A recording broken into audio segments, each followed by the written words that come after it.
Student, कैसे हैं आप लोग? एक बार और स्वागत है आपका हमारे इस चैनल त्रिशलता में। तो आज हम लोग पढ़ने वाले हैं द इंडियन पॉलिटी और ये है हमारी क्लास 4। आई होप इससे पहले वाली आपने वीडियोस देखी होगी, फंडामेंटल राइट्स के ऊपर थी, आर्टिकल 1 2 3 4, ठीक है। और उसके बाद जो भी हमारे इसके बीच में ऑल राइट्स है, सिटीजनशिप, ये सब हमने इससे पहले वाली क्लास में क्या डिस्कस किया हुआ। तो जिन लोगों ने भी सब्सक्राइब नहीं किया है, पहले ये वीडियो देख लीजिए, अगर आपको अच्छी लगे तो सब्सक्राइब करें। और जिन लोगों को फंडामेंटल राइट्स वगैरह आर्टिकल्स इंडियन पॉलिटी स्टार्टिंग से पढ़ना है, वो हमारी वीडियोस फॉलो करते रहे। अगर आपको बस ये वाले जो आज के टॉपिक्स है जो मैं आज बताने वाला हूं, बस ये पढ़ना है तो ये वीडियो आपके लिए इनफ है। तो अब आज की वीडियो में हम लोग पढ़ने क्या वाले हैं, तो आइए देखते हैं। तो सबसे पहले हमारा लास्ट क्लास में रह गया था क्या, राइट्स टू कॉन्स्टिट्यूशनल रेमेडी। क्या रह गया था? राइट्स टू क्या कॉन्स्टिट्यूशनल रेमेडीज। इसमें हम पढ़ेंगे कैसे फंडामेंटल राइट को क्या देता है, पावर प्रोवाइड करता है, ठीक है। वो फॉलो कैसे होंगे वो कौन बताता है? ये article right to constitutional remedy. अब ये आती कहां से है? तो ये आते आर्टिकल 32 से लेकर आर्टिकल 35 तक। कहां तक? आर्टिकल 32 से लेकर कहां तक? आर्टिकल 35 तक, ठीक। तो अभी हम इसको पढ़ रहे होंगे, बट क्या हम इतना ही पढ़ेंगे? नहीं, इसके बाद अभी बहुत सारा। इसके बाद हम देखेंगे क्या, powers of supreme court. Powers of, ऐसे लिख रहा हूं सुप्रीम कोर्ट को, समझ जाइएगा, ठीक है। क्या? Power of supreme court and high court. High court और सुप्रीम कोर्ट की पावर, यानी इसको क्या कहते हैं? रिट्स। क्या? रिट्स। यानी जो ये सुप्रीम कोर्ट है, ये किस किस चीजों पर जजमेंट सुना सकता है, उसके हाथ में असल में क्या क्या पावर्स है। अभी हम पढ़ेंगे कैसे सुप्रीम कोर्ट जो इतनी बड़ी कोर्ट है, ठीक है, क्या कहते हैं, सर्वोच्च न्यायालय, वो बस फंडामेंटल राइट जब भी आपका एक्सप्लॉइट होगा उसी समय क्या होगा उसका, तभी आपकी फंडामेंटल राइट जब एक्सप्लॉइट होगी तभी वो आपकी सुनवाई करेगी, अंटिल नहीं करेगी। पर हाई कोर्ट सारा करेगी। अभी हम आगे पढ़ रहे होंगे। क्या बस इतना ही ना? इसके बाद हम क्या करेंगे? डीपीएसपी। अच्छा, डीपीएसपी क्या है, किसी को पता है? बताता हूं। Directive principle of state policy. जैसे फंडामेंटल राइट्स क्या है, लोगों को अधिकार दिए गए हैं, वैसे ये डीपीएसपी क्या, राज्यों को अधिकार दिया गया है, या राज्यों को एक ऑर्डर है, जो राज्य चाहे तो माने, ना चाहे तो ना माने, ये फोर्सेबल नहीं होते। हम कैसे पढ़ेंगे, अभी आगे पढ़ेंगे कि कैसे हम डीपीएसपी को लेकर कोर्ट में भी नहीं जा सकते, ठीक है। आई होप इतना आप लोग समझ चुके हैं। तो आइए स्टार्ट करते हैं आज का हमारा पहला टॉपिक, जो कि क्या है, राइट्स टू कॉन्स्टिट्यूशनल रेमेडीज और आर्टिकल 32। ये जो आर्टिकल 32 है, ये बहुत मेन होने वाला है, क्योंकि यही क्या पावर प्रोवाइड करता है फंडामेंटल राइट्स को। फंडामेंटल राइट्स अच्छे से वर्क कर सके, ये कौन निश्चित करता है? आर्टिकल 32। तो आइए देखते हैं इसको। अगर नोट, वैसे तो क्या ही करोगे आप, पर अगर नोट करना है तो कर लीजिए। तो आइए स्टार्ट करते हैं हमारा ये वाला पार्ट, जो कि क्या है, राइट्स टू कॉन्स्टिट्यूशनल रेमेडीज, ठीक है। अपनी कॉन्स्टिट्यूशनल रेमेडीज, और हम क्या पढ़ेंगे? आर्टिकल 32। आर्टिकल 32 क्या कह रहा है? Remedies for enforcement of rights conferred by this. मतलब जो भी राइट्स इसमें फंडामेंटल राइट्स में दिए गए हैं, कहां? फंडामेंटल राइट्स जितने भी हैं उनको इन्फोर्स करने का, मतलब वो इन्फोर्स कैसे होंगे, ये इन्फोर्स होंगे, ये पावर कौन देता है? आर्टिकल 32। तो मतलब सारे फंडामेंटल राइट्स, आसान भाषा में कि सारे फंडामेंटल राइट्स को इन्फोर्स करने के लिए, लागू करने के लिए कौन सा जिम्मेदार है? आर्टिकल 32, ठीक है। अब इसको एक और चीज कहा जाता है, इसको कहा जाता है soul of constitution. Soul of constitution, ठीक। और भी कहा जाता है हार्ट ऑफ कॉन्स्टिट्यूशन। क्या? संविधान का दिल, संविधान की आत्मा। अगर ये क्वेश्चन पूछ सकते हैं आपसे, सोल ऑफ कॉन्स्टिट्यूशन कौन से आर्टिकल को कहा जाता है? ठीक, क्या सोल ऑफ कॉन्स्टिट्यूशन किस आर्टिकल को कहा जाता है? तो किस आर्टिकल को कहा जाता है? आर्टिकल 32 को कहा जाता है, ठीक है। तो फंडामेंटल राइट्स को इन्फोर्स कौन करेगा, लागू कौन करेगा? आर्टिकल 32। या किसकी बदौलत होगा? तो आर्टिकल 32 की बदौलत। अब इसमें एक और बात आती है, जो कि बहुत मेन बात, जो कि आर्टिकल 32 को मेन बनाता है। एक तो ये वाली बात जरूर है, सोल है और इन्फोर्स कर रहा है, ठीक है ना। अगली बात ये बोल रहा है ये कि फंडामेंटल राइट को फंडामेंटल राइट बनाने वाला, ठीक है। मैं एफएम लिख देता हूं, फंडामेंटल राइट को क्या फंडामेंटल राइट क्या बनाने वाला,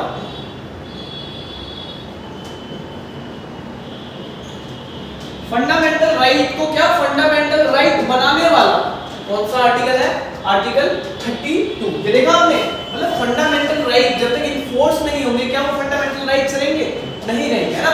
तो उसी तरीके से फंडामेंटल राइट को फंडामेंटल राइट बनाना पड़ रहा है, आर्टिकल 32। आई थिंक ये समझ आया आपको। एक बार और देख लेते हैं, ठीक है। क्या आर्टिकल जितने भी हमारे राइट्स हैं इन्फोर्स होंगे, ठीक है ना, इन्फोर्स हो गए। उसके बाद इसको क्या कहा जाता है, सोल ऑफ कॉन्स्टिट्यूशन, ठीक है, आत्मा किसकी, संविधान की, हार्ट और साथ में प्रोटेक्टर भी कहते हैं।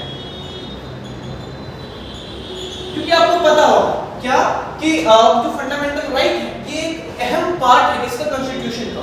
ये लोगों को दिया गया क्या है, अधिकार। आप बहुत अच्छे से समझेंगे, इससे पहले वाली 3 वीडियो के लिंक्स हमारे डिस्क्रिप्शन में है, तो आप वहां जाकर ये वाली वीडियो, इससे पहले वाली वीडियो क्या अच्छे से समझ सकते हैं, ठीक है। फंडामेंटल राइट को फंडामेंटल राइट बनाने वाला, ठीक है, मौलिक अधिकार को मौलिक अधिकार बनाने वाला कौन सा आर्टिकल 32 किसमें आता है, राइट्स टू कॉन्स्टिट्यूशनल रेमेडीज में।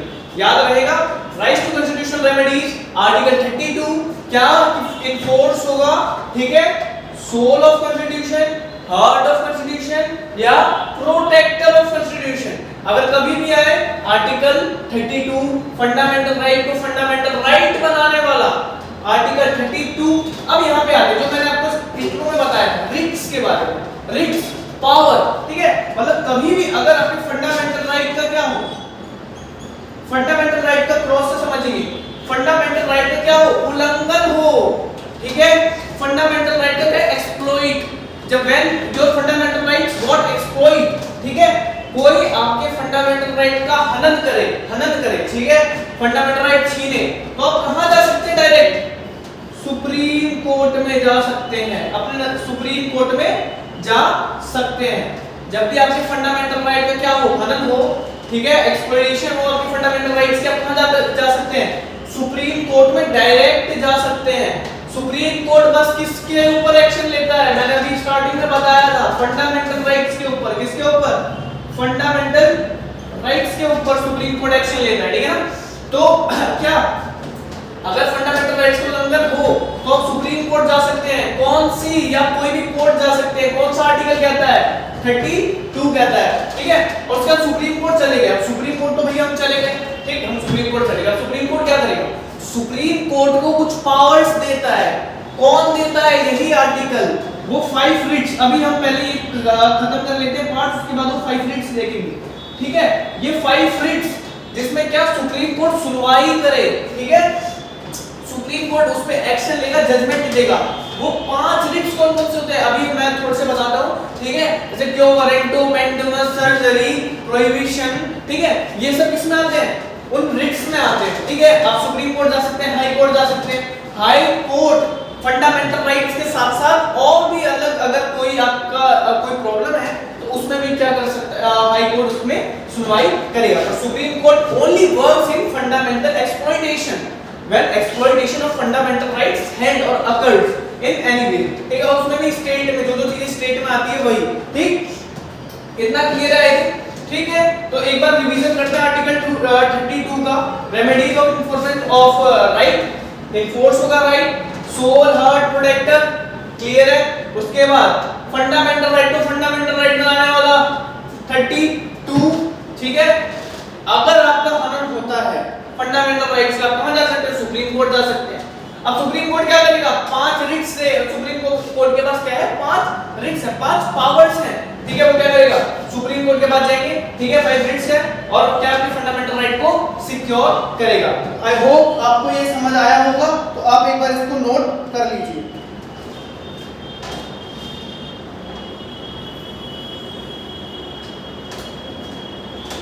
ठीक है, शायद आपने नोट कर लिया, ओके, नोट कर लिया। तो वैसे आप स्क्रीनशॉट ले सकते हैं, यानी आसान भाषा में कहें आसान भाषा में कहें तो ये जो आर्टिकल 32 है ये आपकी क्या करता है, फंडामेंटल राइट की क्या लेता है, गारंटी लेता है। क्या लेता है, गारंटी, कि भाई अगर हम आपको फंडामेंटल राइट्स प्रोवाइड करा रहे हैं तो ये हमारी जिम्मेदारी है। इसका कोई ये टेन्योर नहीं है, ये कोई टर्म नहीं है कि 6 महीने तक चलेगा, भाई इंश्योरेंस करा लो आगे बढ़ो।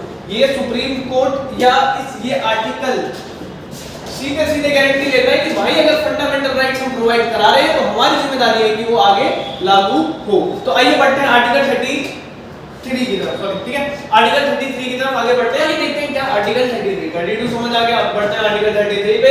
ये थोड़ा सा ज्यादा आसान है। ये क्या कहता है, पावर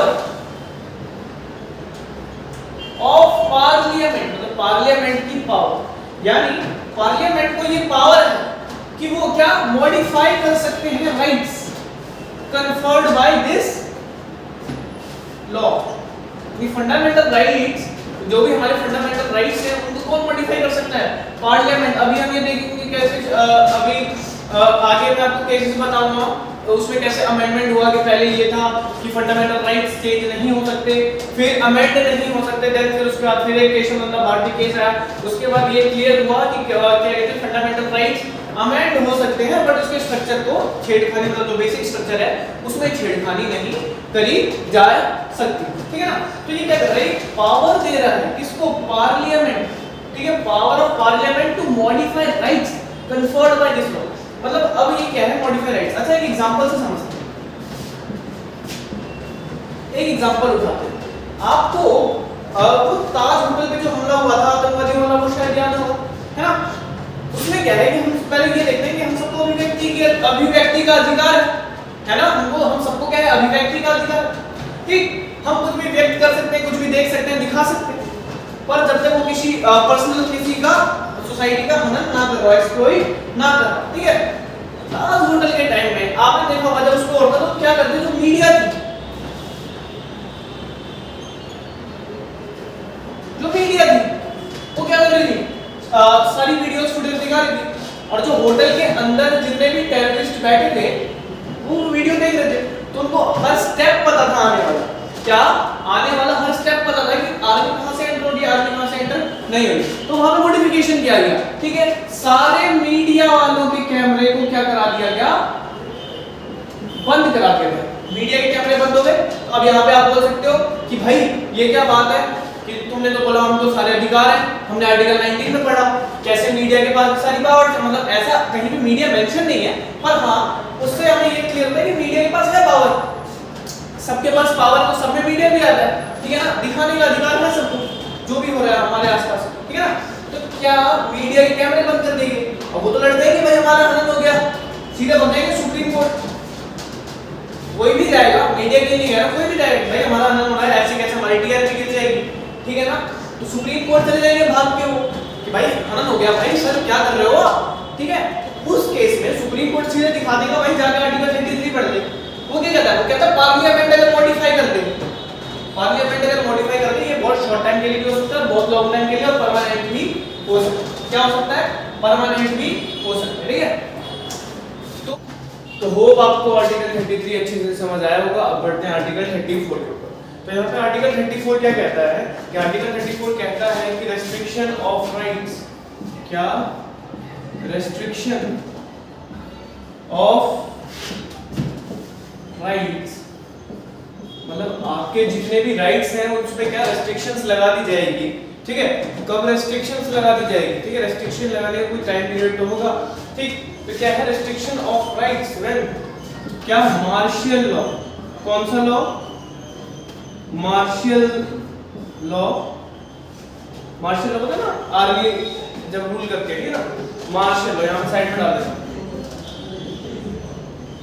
जब मार्शियल लॉ अप्लाइड होता है कहां, किसी एरिया में, क्या होता है, मार्शियल लॉ अप्लाइड होता है इन सर्टेन एरिया, और पूरी कंट्री पर भी हो सकता है, ठीक है ना। क्या, जब मार्शल लॉ अप्लाई होता है पूरे एरिया पे या कंट्री पर भी, जैसे कंट्री में कब होगा, जब इमरजेंसी अप्लाई होगी, ठीक है। अभी हम पढ़ेंगे आगे नेशनल इमरजेंसी, ठीक ठीक है, जितने भी स्टेट इमरजेंसी ये सब क्या होती है, कैसे लगती है, ठीक है ना। तो क्या कहता है आर्टिकल 34 क्या कहता था, 34 और 33 क्या कहता था, 33 कहता था कि मॉडिफाई कर सकते हैं। कौन मॉडिफाई कर सकता है, पार्लियामेंट मॉडिफाई कर सकता है ना। क्या, बिना स्ट्रक्चर को चेंज किए, किसको चेंज किए, स्ट्रक्चर को चेंज किए, स्ट्रक्चर को ना छुए हुए। बट यहाँ पर आर्टिकल 34 क्या कह रहा है कि रेस्ट्रिक्शंस लग जाएगी भाई, जब क्या होगा, मार्शल लॉ अप्लाई होगा किसी भी सर्टेन एरिया में, ठीक है।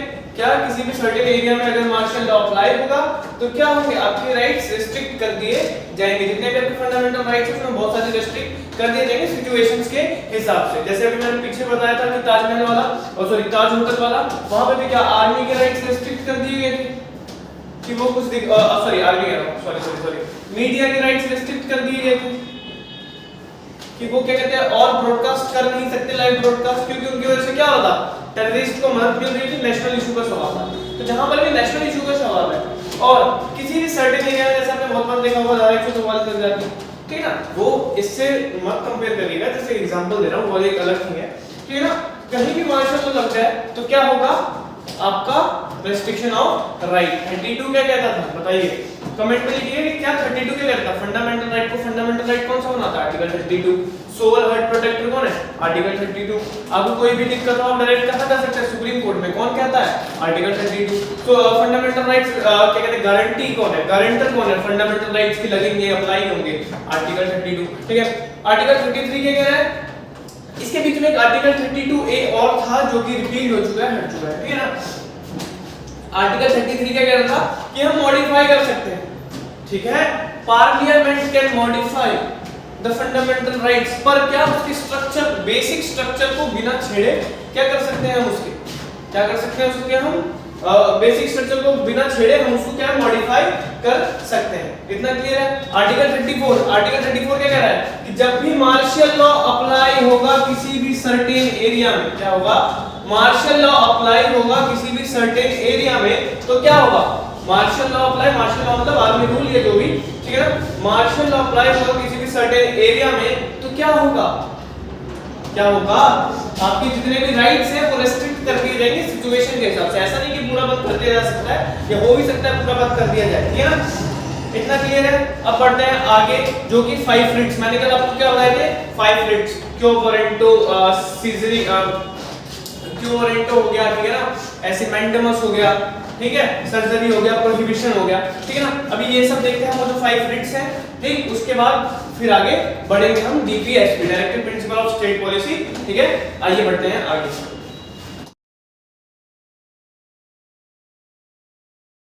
तो आइए देखते हैं 5 रिट्स जो हमने कल बात करी थी, ठीक है। ये 5 रिट्स कौन देता है, 5 रिट्स का असल में मतलब क्या है, तो 5 रिट्स का मतलब है ऑर्डर ऑफ कोर्ट। क्या है इसका मतलब, ऑर्डर ऑफ कोर्ट, यानी कोर्ट का ऑर्डर, ठीक है, किसको, जितने भी पब्लिक सर्वेंट्स हैं या जिसको स्टेट कहा जाता है। आर्टिकल 12 समझिएगा आप, स्टेट क्या है, ठीक है ना, किन किन पे फंडामेंटल राइट्स लागू होंगे वो आर्टिकल 12 बताता है ना।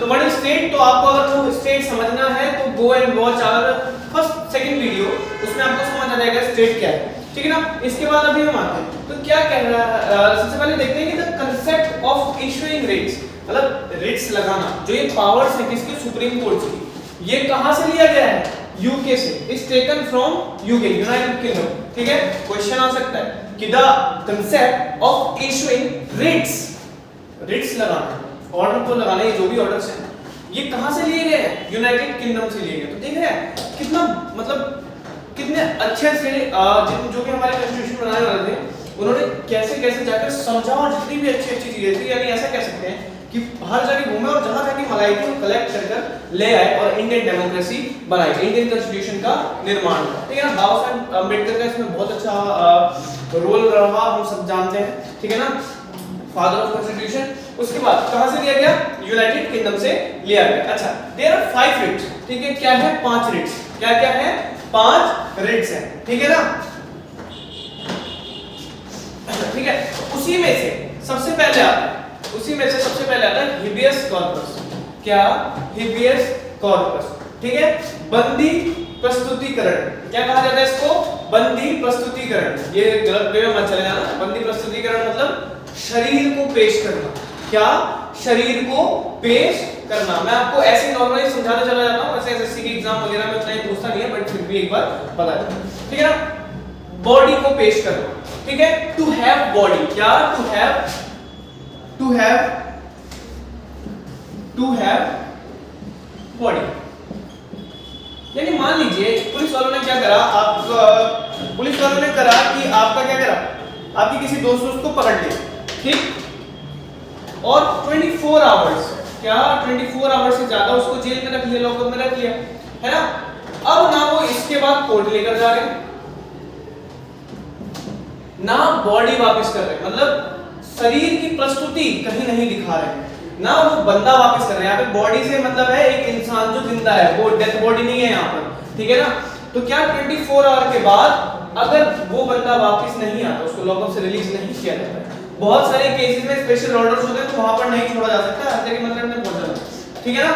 अगर कोई सीरियस क्राइम है, कोई सेवर क्राइम किया है किसी बंदे ने, तब ये हट जाता है भाई, ये याद रखना। ऐसे नॉर्मल क्राइम्स में या है भी कि नहीं है, क्लेरिफिकेशन नहीं है, ऐसे क्राइम्स में क्या होता है 24 आवर के बाद अगर वो आपको वो बॉडी प्रस्तुत नहीं करते हैं या कोर्ट के पास वो नहीं ले जाते हैं, ठीक है ना, कोर्ट में पेशी नहीं होती है, तो आप क्या सीधे सुप्रीम कोर्ट जाइए, सीधे सुप्रीम कोर्ट जाइए और क्या हेबियस कॉर्पस की मांग करिए।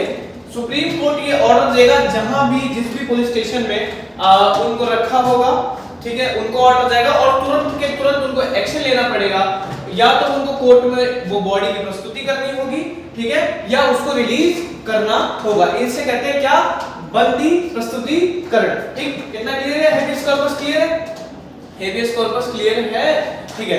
क्या है इसका मतलब, बंदी प्रस्तुतिकरण, हेबियस कॉर्पस, अगर बॉडी रखी है तो वापस करो। और एक बात और है कि ये पर्सनल इंडिपेंडेंस,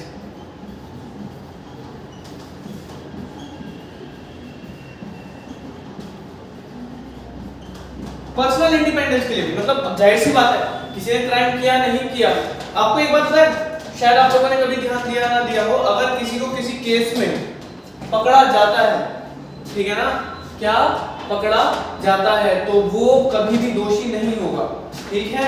वो मतलब हम सीधे नहीं कह सकते कि इसने क्राइम किया है ये दोषी है, ठीक है, वो दोषी नहीं होता। कोर्ट जब जजमेंट निकाल देता है, जब कोर्ट में प्रूफ हो जाता है, उसके बाद वो दोषी बनता है, उससे पहले he is not मतलब या he is मतलब वो उस क्राइम के लिए क्या है, एलिजिबल है, मतलब उसने क्राइम किया है ये सिद्ध करना है, ठीक है ना। शायद मैं आपको समझा पा रहा हूं, ठीक है।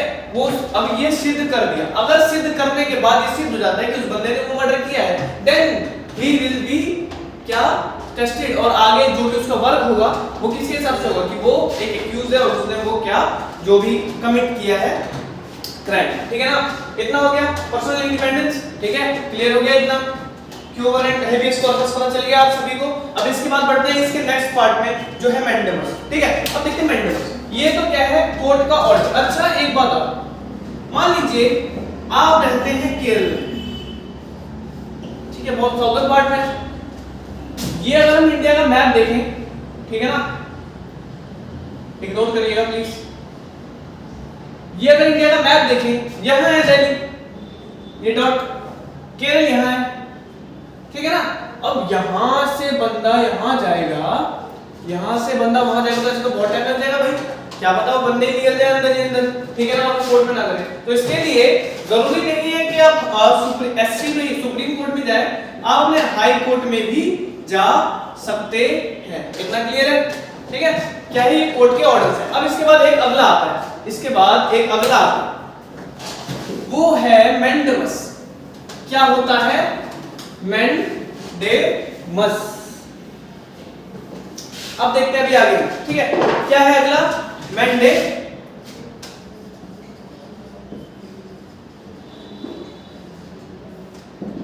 मैंडेमस, ठीक है।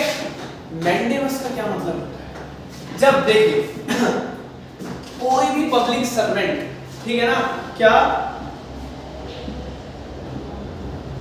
ठीक है, मैंडेमस क्या होता है, कोई भी पब्लिक सर्वेंट, ठीक, पब्लिक सर्वेंट मतलब सरकारी नौकर, ठीक है, इसका असल में होता है वी कमांड। क्या, वी कमांड, हम आदेश देते हैं। क्या होता है, वी कमांड, हम आदेश देते हैं। कौन आदेश देगा, फिर से बताओ, कोर्ट। लोअर कोर्ट नहीं होता, मतलब जो भी डिस्ट्रिक्ट कोर्ट वगैरह ये नहीं दे सकते। कौन देगा, बस हाई कोर्ट और सुप्रीम कोर्ट। ठीक है, इतना क्लियर है। वी कमांड, हम आपको आदेश देते हैं। आदेश कौन देगा, सुप्रीम कोर्ट। ठीक, किसको, जो भी पब्लिक सर्वेंट होंगे,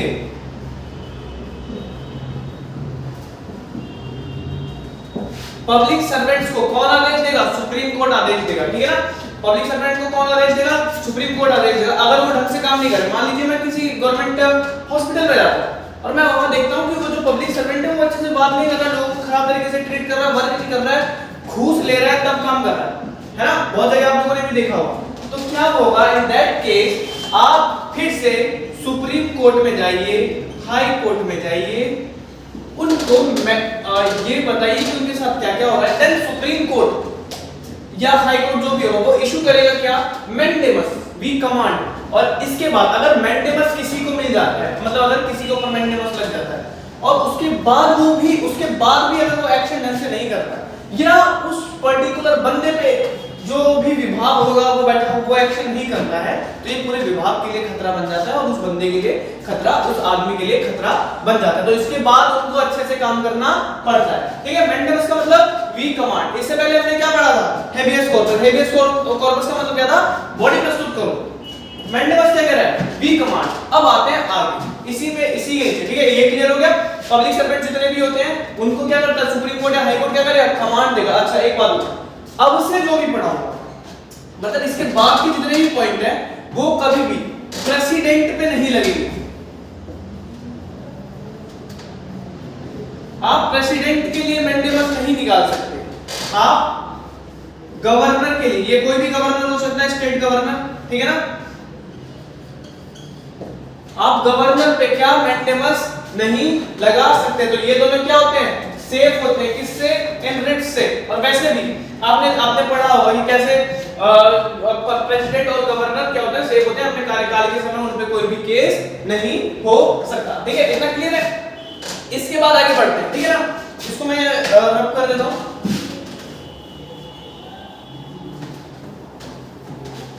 मैंडेमस हो गया, शायद टाइम ज्यादा हो रहा है, शायद ही आज हम डीपीएसपी पे पहुंचे, पर ट्राई करेंगे। ठीक है, एक आर्टिकल समझने का ट्राई करेंगे। ठीक है ना, मैंडेमस हो गया, सेकंड था मैंडेमस। फर्स्ट क्या था फर्स्ट बताओ, कमेंट में देना। ठीक है, फर्स्ट क्या था, हेबियस कॉर्पस। ठीक है ना, समझ जाओ। थर्ड क्या है, क्यू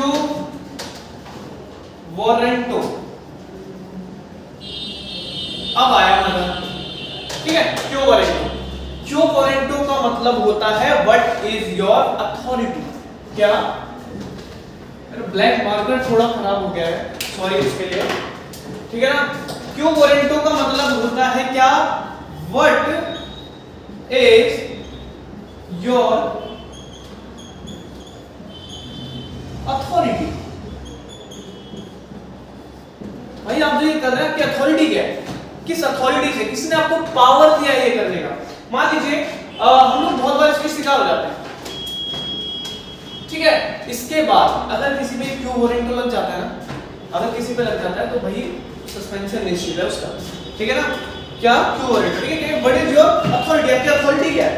ठीक, लाइक मैं अपनी कॉलोनी में ड्राइव कर रहा हूं, ठीक है, मैंने हेलमेट नहीं लगाया, तो मेरी गलती है, पर हमेशा हेलमेट यूज करना। ठीक, क्या हो रहा है कि मैं अपनी कॉलोनी में बाइक ड्राइव कर रहा हूं गलियों में। ठीक, देन क्या होता है, तो बीट वाले आते हैं, बीट वाले आप समझते हैं ना, जो भी पुलिस कांस्टेबल्स होते हैं, ग्राउंड लगाते हैं, वो आते हैं, वो बोलते हैं कि हाँ भाई दिखा अपना क्या लाइसेंस वगैरह दिखाओ, आरसी दिखाओ। आपने शो कर दिया, चालान बनाने लग गए आप, तो पहली बात उनको लाइसेंस भी नहीं दिखा, मतलब हाँ ठीक है इतना तो चलता ही है नॉर्मली, नॉर्मल्स के लिए। अगर बोले चालान कटवाओ, भाई नहीं आपने हेलमेट नहीं है कॉलोनी में, ऐसे बोल रहा हूं, आपको ये अथॉरिटी किसने दी, व्हाट इज योर अथॉरिटी, किसके लिए जो आप चालान काट रहे हो उसकी अथॉरिटी किसने दी आपको, बताओ। और ऐसे बहुत सारे, मान लो आप ट्रेन में ट्रैवल कर रहे हो, आया कोई भी पुलिस वाला आया पैसे खाने के लिए, ठीक है, वैसे आजकल बहुत बढ़िया हो गया है, तो होता नहीं है, पर कभी-कभी आ गया और वो बोले आपकी टिकट दिखाओ, क्यों दिखाऊं भाई, आपकी अथॉरिटी क्या है, टीटी को बुला लो मैं दिखाऊंगा, ठीक है ना। आप टीटी को बुलाइए, मैं दिखाऊंगा, पर आपकी कोई अथॉरिटी नहीं है। आपको किस पावर ने बोला? आप पहले मेरे को अथॉरिटी दिखा दीजिए, मैं टिकट दिखा दूंगा।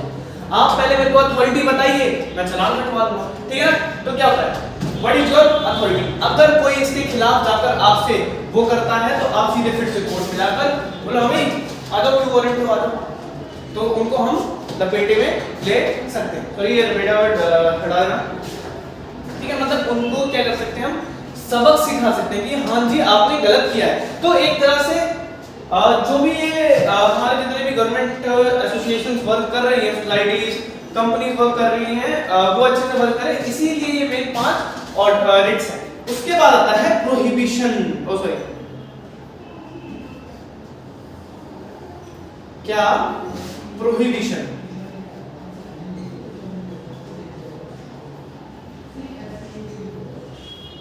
प्रोहिबिशन क्या कहता है, ठीक है, क्लियर। सबसे पहले क्या था, हेबियस कॉर्पस, जो भी आपकी बॉडी है वो प्रस्तुत करो भाई जल्दी से जल्दी 24 आवर्स के अंदर अंदर। फिर क्या, मैंडेमस, वी कमांड, किसको, पब्लिक सर्वेंट्स को, ठीक है, कौन देगा, सुप्रीम कोर्ट और हाई कोर्ट। उसके बाद क्यू वारंट तो क्या है कि भाई आपकी अथॉरिटी क्या है। अब आ गया प्रोहिबिशन। तो प्रोहिबिशन में क्या होता है, जितनी भी हायर कोर्ट्स होंगी, मान लीजिए सुप्रीम कोर्ट है, देन हाई कोर्ट है, देन कोई भी डिस्ट्रिक्ट लोअर कोर्ट है, और फिर उसके बाद जितने भी कोर्ट्स बहुत तरीके के इंडिया में, ठीक है ना।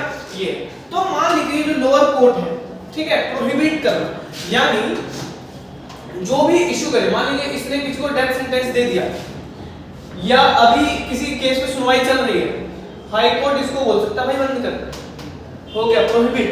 क्या, प्रोहिबिट, प्रोहिबिट कर दो, स्टे लगा दो। क्या कर दो, स्टे लगा दो कि बस भाई आप रुक जाओ, थोड़ा थम जाओ, ठीक है ना। तो ये कौन कर सकता है, सुप्रीम कोर्ट हाई कोर्ट पे कर सकता है, लोअर कोर्ट पे कर सकता है, और उन सारी लोअर कोर्ट जितने भी होते हैं उन पे कर सकता है। सेम हाई कोर्ट इसके इस पे मतलब अपने से लोअर कोर्ट पे कर सकता है, सुप्रीम कोर्ट पर कोई नहीं कर सकता, ठीक है। इस केस में अगर किसी को फांसी की सजा दे दी तो बस प्रेसिडेंट ही माफ कर सकता है, जो कि बहुत कम ही होता है। अगर आपने केस किया है, सॉरी अगर आपने गलती करी है तो अब आप रुको, ठीक है ना। ऐसे लोअर कोर्ट में तो क्या, प्रोहिबिट करना, स्टे लगाना, जो सेशन कोर्ट का चल रहा होता है, ठीक है, जो भी सुनवाई चल रही होती है उस पे स्टे लगाना, प्रोहिबिट करना।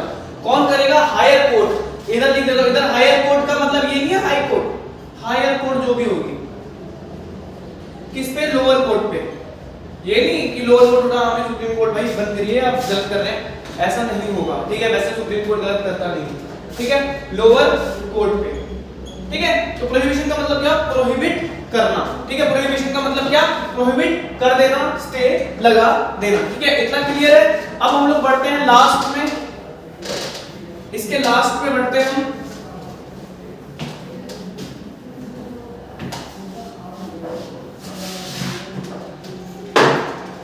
इसके लास्ट में बढ़ते हैं हम, ठीक है। जो इसका 5th है वो क्या है, सर्जरी। सर्जरी क्या है, ठीक है, फिर से सेम, ये दोनों कोर्ट के लिए ही है बस। कौन कौन सा, जो प्रोहिबिशन है और सर्जरी है। प्रोहिबिशन स्टे लगाना, सर्जरी बंद करते हैं। प्रोहिबिशन स्टे लगाना और सर्जरी करते हैं काट पीट के, ठीक है। वैसे बिल्कुल काट पीट के बिल्कुल ठीक बंद, साफ साफ बंद, ठीक है। सर्जरी में क्या, फिर से भाई supreme court, high court, then other courts, ठीक है। कोई वो चल रहा है प्रोहिबिट, फिर से जैसे प्रोहिबिशन किया था वैसे इसमें भी सेम होता है, रोकथाम बंद, पूरी तरीके से बंद कर दिया जाता है, केस को बिल्कुल सुलटा दिया जाता है, खत्म। ये भी कौन करेगा, सुप्रीम कोर्ट, हाई कोर्ट, और सुप्रीम कोर्ट और हाई कोर्ट ही कर सकता है। हाई कोर्ट ने फैसला दिया तो सुप्रीम कोर्ट करेगा, ठीक है। और उससे लोअर कोर्ट में तो फिर इससे पहले वाले में आपने समझ ही लिया होगा। तो कौन कौन से थे, हेबियस कॉर्पस, बॉडी को प्रस्तुत करो, देन क्या ना, मैंडेमस, वी कमांड, कौन कमांड, सुप्रीम कोर्ट कमांड करेगा, किस पे नहीं लगेगा, गवर्नर और प्रेसिडेंट पे, ठीक है। देन उसके बाद फिर क्या है, Q warrant, what is your authority, आपकी अथॉरिटी क्या है, ठीक है।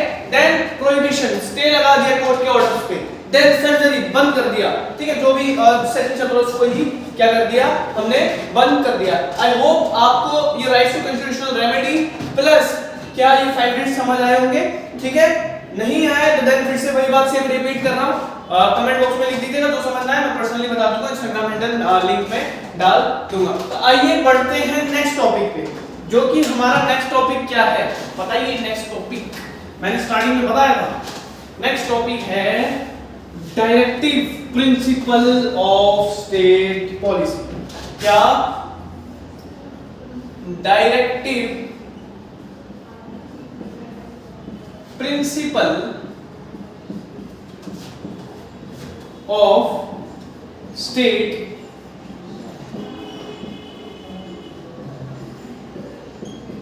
Directive principle of state policy DPSP आपने बहुत बार सुना होगा।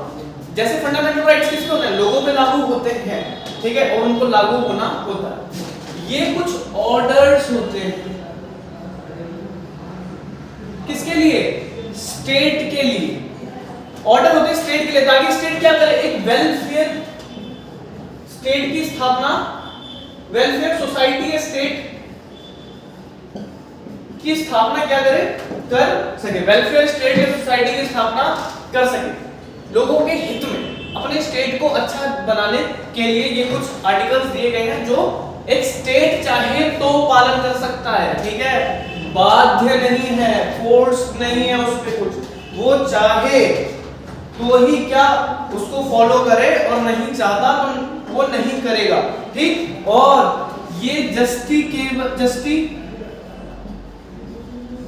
नहीं होते, जस्टिकेबल नहीं होते।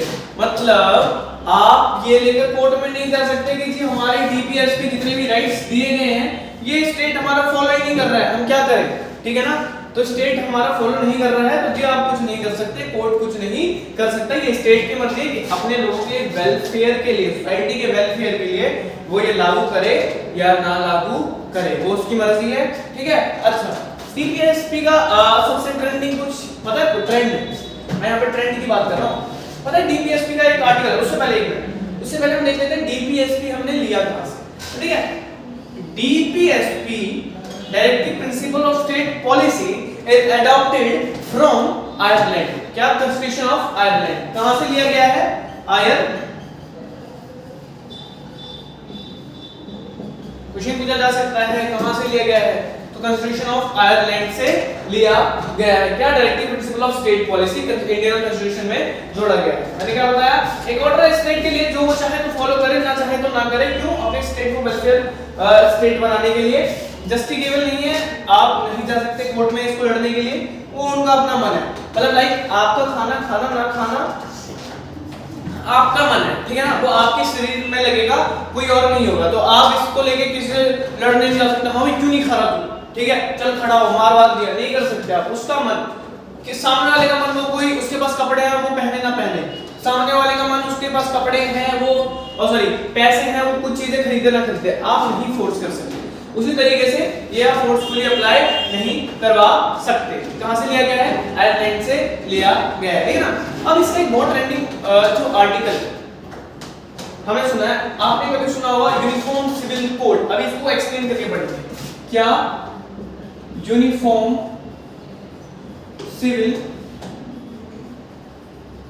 कोड आर्टिकल 44, ठीक है। यूनिफॉर्म सिविल कोड आर्टिकल 44,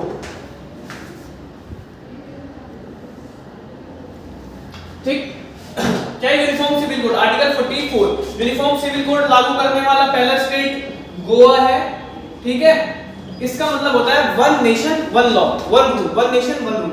ये अगर पूरे इंडिया में लागू हो जाता है देन ऐसी कोई प्रॉब्लम होगी नहीं, सारे धर्मों के लिए एक ही होगा। तो आई होप मैंने अभी तक आपको जितना समझाया स्टार्टिंग से लेकर अभी तक वो आपको बहुत अच्छे से समझ आया होगा, ठीक है।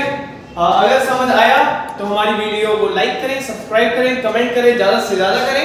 और अगर आपको और वीडियोस चाहिए या कुछ कभी टॉपिक से हटकर वीडियोस चाहिए तो वो भी आप कमेंट कर सकते हैं। हाँ, एक बात हो, हमारे यहाँ एक पीसफुल एनवायरनमेंट वाली लाइब्रेरी है जिसका नाम है वाईफाई लाइब्रेरी, ठीक है। ये आपको मिलेगी किराड़ी, ठीक है, किराड़ी इंदन किले फेज 2 नियर 56 गो। वहां पर अगर आप क्या एडमिशन ले सकते हैं, बहुत पीसफुल वातावरण जैसे कि आप इन पिक्चर्स में देख सकते हैं, ठीक। बाकी की जितनी भी डिटेल्स है वो आप यहाँ पे ऑफिस में आकर ग्रैब कर सकते हैं। और अभी स्पेशल कुछ न्यू क्लासेस बनी है, न्यू रूम्स बने हैं, वो आपको और भी ज्यादा अच्छे लगेंगे। तो प्लीज आइए ज्वाइन करिए और साथ ही साथ हमारे इस चैनल कृष्णवता को सब्सक्राइब करिए और साथ ही पुरानी वीडियोस को भी जाकर देखो यार, ठीक है, वो भी आपको एजुकेशनल मिलेगी। और आने वाले टाइम में और भी बहुत सारी एजुकेशनल वीडियोस आ रही हैं, क्लास 10th के लिए भी आ रही हैं, ठीक है, जो कि हमारे कृष्णा सर लेकर आ रहे हैं। प्लीज लाइक एंड सब्सक्राइब और ऐसे ही अपना जितने भी स्टूडेंट्स हैं हम लोगों को प्यार देते रहिए। और अगला डीपीएसपी की पूरी एक क्लास लेकर मैं आ रहा हूं आज से 5 दिन बाद, तो please stay tune and thank you.